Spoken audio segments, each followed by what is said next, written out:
ampifaliana riavana malalana zontsika miona toy zao indray iainy ten'andriamanitra mantaratsika ny sitrapon'andriamanitra menanao amty an'io ty ao aminareo ny ny fahasoavana sy ny fiadana avy amin'andriamanitra raisy jesosy kristy tompontsika ary mifampiarezina avy amin'ny fanamasina amen.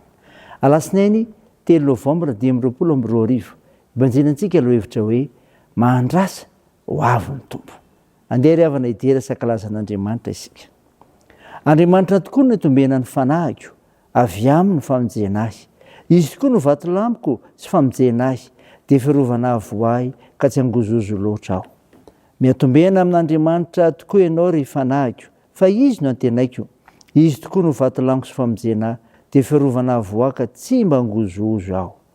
Andriamanitra ny ankina amin'ny famonjena ahy sy ny voninahitro, ny vatolamiko mafy sy ny ariko dia ao amin'Andriamanitra. Matoke azy mandrakariva ianareo ry olona, loaro anatrehany fonareo. Andriamanitra no aro antsika. Amen.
andeha vavaka isika. Raha Andriamanitra ray zanaka ary fanamasino, Andriamanitra mpitarika ianao ka nilaza sy nanafatra ny tokony ataonay sy ny tokony ho fantatray. Ko misaotra anao izahay, midera sy mankalaza ary mivonahitra ny anaranao masina. Tompo, fonina aminao izay fa tsy tanteraka, mamindra fo aminay, mamelany ka indrindra ho an'ny firenenay. Raisiny amin'ny fonona Tompo ny famindram-ponao, feno fananao masina izay raha indreny mofinaina, ananay toky amin'ny fononay, fa Andriamanitra ho avy indray ianao. Anaran'i Jesosy Kristy nanaovanay izany mivavaka izany. Amen. Ny ofinainao antsika amin'ity ravina malala dia hitanao amin'ny bokin'ny Salamo. Salamo 120 ny 1 ka hatramin'ny 7. Mivaky toy izao amin'anaran'i Jesosy. Aminao Jehovah no nandatako ny fanahiko. Andriamanitra, ianao ny tokiako, aoka tsy homenatra aho. Aoka tsy hifaliany fahavaloko aho. Eny tsisy homenatra izay rehetra miandry anao, fa izay mivadika foana no homenatra. Ampafantary lalanao aho Jehovah, ampianaro ny sitrakao aho. Tario amin'ny famarinanao aho ka ampianaro, fa ianao n'Andriamanitra ny famonjena azy. Ianao no andrasako mandritry ny andro. Tsarovy ny andronao sindra fonao Jehovah, fatr'izay ireny. Aza amin'ny fahotan'ny fahatandrako, na ny raha sy nataoko no tsarovanao. Voaka ho araka amin'ny famindram-ponao, na tsarovanao ahy, noho ny fahasoavanao Jehovah. Amen. Ray masino, manamasinanay amin'ny fahamarinana, ny teninao ny fahamarinana. Amen. Ravina malala ho aminao ny fiadanan'i Jesosy Kristy mpamonjy antsika, ilay nitady sy hamonjy ny very. Mofinaina ho antsika an'io ka noranitsika teo dia ny salamo nataon'i Davida, salamo 120, 1 ka hatramin'ny 7. Fangatana fiarovana sy fitariana, ka izay miandro ny Tompo dia izao mahatoky ny fiarovany. Mahatoky ny fiarovany. Anombohan'ny mpanao salamo ny vavaka ny filazana fa Andriamanitra irery no andriamaniny ary tsy misy hafa antenainy. Izy irery no inony fa hiaro azo manoloana ny fahavalony, satria izy ny tompony hery sy ny fahefana ka azo antoka fa hiaro azy. Mahatoky tokoa Andriamanitra, ka tsy mivadika amin'ny fanekena fa hiaro ny olona. Tena ao am-pony izany ka ambarany mandrakariva. Hoy ny voasoratra, fa aram-batiko sy batery fiarovanao ahy ianao. Ny fahavalo tsy ho tapitra mandram-piveriny Tompo, saingy ny fiarovany dia mahery lavitra. Rehefa matoky tanteraka amin'ny fiarovan'Andriamanitra isika dia resy ny tahotra amin'ny fahavalo, ka afaka hiasa sy hanompo azy ankahalalana sy ampitiavana toy ny olona afaka isika. Ny fizarana faharoa ry avy namin'izao ten'Andriamanitra antsika izao dia ny amin'ny hoe izay miandry ny Tompo dia miankin-doha tanteraka aminy. Miankin-doha tanteraka aminy. Ao anatin'izao vavaka fangatahana izao dia hita sotra fa ny singa maro andrafitra ny fiainan'ny mpangataka dia mifamatotra amin'Andriamanitra avokoa. Ny lalan'ny Tompo no tiany ho fantatra ka izorany. Ny sirapony ny irino tanterahana, te hiaina amin'ny fahamarinana izy, manantena ny famonjena avy aminy, miandrandra ny famindram-pony. Tena miankin-doha tanteraka amin'Andriamanitra izy.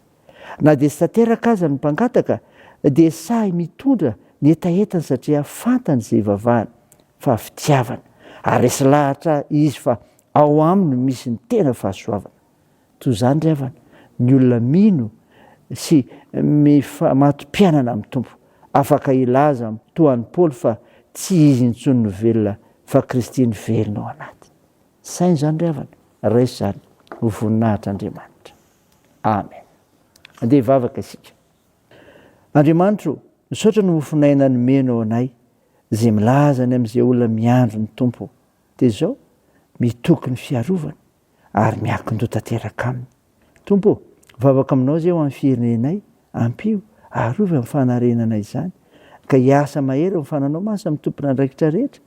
Tanterao Tompo izay mahasoa anay. Vavaka aminao izay ny anasanareo marary sy ny hitahinao ny asa fitsaboana, ampinono ireo manamanjo, vonjeo ireo manitra sahirana ka tohaninao ireo maresoky olona. Tsy njovy ireo ny ampikatrana. Tompo, tao io ny fihazakazanay, ny asa fivelomana, ny fikasana tsara rehetra, ny fianarana, dia miarovanay. Ny vavakay dia ataony amin'ny anaran'i Jesosy Kristy ilay mpamonjy anay, izay efa nampiombona anay amin'ny vavaka manao hoe, ranay eo izay ny an-danitra, masina anie ny anaranao, ho tonga anie ny fanjakanao, atao anie ny sitraponao ety an-tany ho tahaka ny an-danitra. Mehona an'izy ianona sahaza ho anay, ary mamelaha ny elikay tahaka ny namelanay izay meloka taminay. ary aza mitondra anay amin'ny fakapanahy fa manafahanay amin'ny ratsy fanao ny fanjakana sy ny hery ary ny voninahitra mandrakizay. Amen. Raha isa fotoana riavana ny tsodrana tolotra anao aminaran'i Jesosy Kristy. Aza manana inona fa aoka ny fivavahana sy ny fonambamy fisaorana no entinareo manambara fangatanareo amin'Andriamanitra amin'ny zavatra rehetra, ary ny fiadan'Andriamanitra sy mihoatry ny fahalalana rehetra hiary ny fonareo sy ny hevitrareo ao amin'ny Kristy Jesosy. Amen. Deon'Andriamanitra ireny ny voninahitra amin'ny anaran'ny Ray sy ny Zanaka ary ny fanahy masina. Amen.